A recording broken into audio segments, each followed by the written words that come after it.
Hey, it's Cam. Welcome back to another episode of This Might Be Helpful, and I sincerely hope that it will be. Today is one of those episodes where I begin without knowing where I'm going. And this has been a process of unfolding into flow. All right, we're episode 61. And the motto has always been just hit record. Just hit record. And don't speak too quickly over yourself, because when you hit record, it is likely your heart rate will increase because now you think you're being seen or will be seen. And whenever we are seen, especially by the unknowable eyes, the heart rate can increase. We enter our sympathetic nervous system. I begin speaking faster. The faster speaking is a feedback loop with the heart. Then my breath starts quickening. But when we slow it down, land where we are, and give ourselves a moment to catch up with what needs to be said rather than what I think I want to say, we begin opening up to the more somatic avenues of communication with body. Because you can't just live in the cognitive realm. Sorry about it. I mean, many people do live purely in the cognitive realm. I take that back. They think they live in the cognitive realm. And that means most of the unconscious or frustrating patterns they find themselves enacting day after day are being driven by the unconscious. Because if you think you're just a head with thoughts roaming around on a body that happens to have needs, you are not in communion with all of you, with most of you. The body, it keeps score, dude. It holds on to a lot of energy, a lot of density, and you can't think yourself out of density any more than you can think yourself out of an avalanche. Density requires light to enlighten, to be less dense. It requires heat, motion. It requires shaking. It requires inquiry. Pockets of density in the body. I know that, and we look at that as just sore muscles. Oh, I'm stiff because of A, B, or C. Yeah. What are those reasons? I'm stiff because I haven't been moving very much. I'm stiff because I haven't gone to yoga in too long, or because work has been so difficult. I'm stiff because it's hard to move when I don't feel good, and easy but uncomfortable to rest in the oscillating pendulum of perception that knows you feel good when you move, but it's the memory of feeling good that is driving that perception. And the memory of something that was once felt is not the same as the thing being felt right now. And so we have this amnesia to our physicality. Right? Like the body and how it feels, how we feel, that drives our perception of what is occurring in this moment. And to change how we think, we got to change how we feel. But the thinking can be so dominating that we spiral in the other direction. We spiral up and up and up and away from where we are now. And where we are now is where we need to begin. Asking yourself, what is my state of mind? What is my state of body? What is the state of my breath?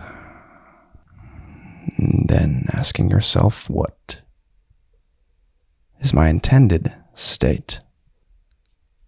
What is my intended state? Clarify that intention to yourself and allow it to be something that motivates you to shift into that state, because you, my friend, are a shapeshifter, always rearranging, but often to the sway of an external beat. How can you generate your own rhythm? Because if you generate a rhythm strong enough, with enough resonance and clarity, rhythms start to fall into your flow. You are the keeper of the rhythm. You are the maker of the rhythm, and you are the one that is being danced to that rhythm. Can you change up the beat? Change the key and start moving in a way that makes you feel really good. So when you feel good, a lot of the problems you were perceiving cease to be so problematic.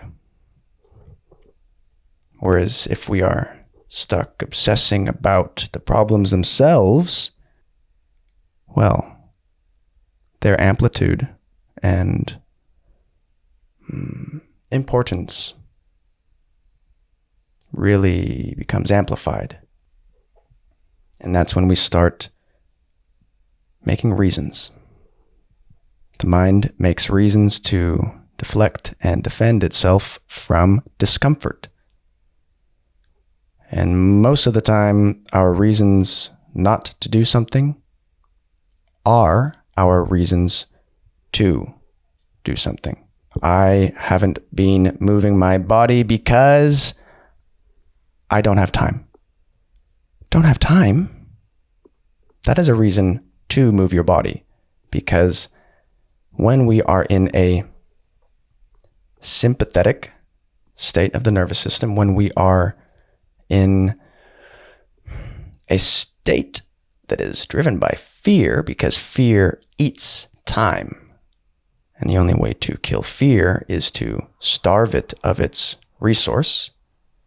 Fear left untended to, the longer you go without tending to it, the more it feeds on your time. And then things spiral, things become catastrophic, even though those things don't really exist yet. So scarcity of time, that's a perception that is then further compounded by an unregulated nervous system. Whereas if you decide that you will make time, that the world does not demand you, the world does not own you so much that you are denied the right, the willful right to be able to move and enjoy your body, that is an opportunity for rebellion. So rebel.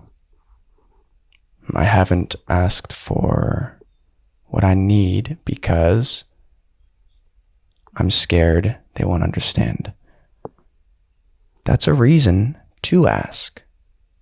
And ask if they understand. Ask so that you may open up a truthful dialogue from a place of compassion and love. I haven't made any friends lately because I don't know how to make friends. The only way you know how to make friends is by going and trying to make friends. So that is a reason to do it. I haven't shared my art lately. I haven't used my voice. I haven't expressed myself in a way that has felt good because I'm worried about what people will think of me. That, again, is a reason to do it. Cringe is your vehicle to liberation.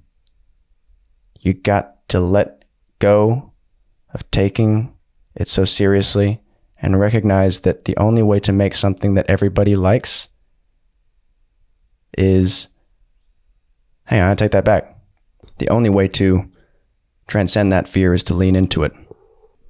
Be bold, be courageous, be willing, be open to fun, right? Like, I don't want this podcast to sound like a lecture, like I'm telling you or guilting you to move your body at all. I get it. what I'm doing here is encouraging you to reclaim yourself.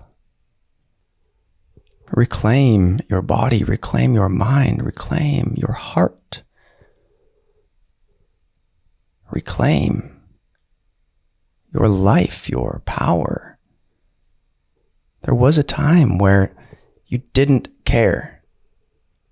You didn't care what they thought. You didn't care about being different. You didn't care about putting yourself out there. And maybe this was 5 years ago, maybe 10, maybe 20. Maybe it was at the very infancy of your life for a brief little window, but it was there. That was you. Still is you. Only a decision away. Make your reasons not to, your reasons to. Find a reason why. And flow with what intuitively pulls you, even if there is no obvious reason. It might make sense in hindsight, but again, the body will make sense for you. If you begin listening to it, listening to your heart, listening to your gut, speaking from the bottom of your belly, and allowing your gut, your instinct, your heart, your love and intuition to then emerge through your voice, and allow that process to occur in everything that you do. The analytical mind is here to help us make things happen, but it is not here to decide where we go, how we do it, and if it's going to work before any of those things have emerged into possibility. I don't know if that made sense, but I have enjoyed myself today, and I hope that you have a incredible, inspiring, creative, fun, and exciting week ahead. If you enjoyed today's podcast, let me know. Share it with your friends. Leave me a review. If you would like to participate in these little communions, we have weekly events in the community every single week, both experiences and meditations, and community roundtables where we just kind of vibe out and discuss the nature of. Yeah. Love you. Good night.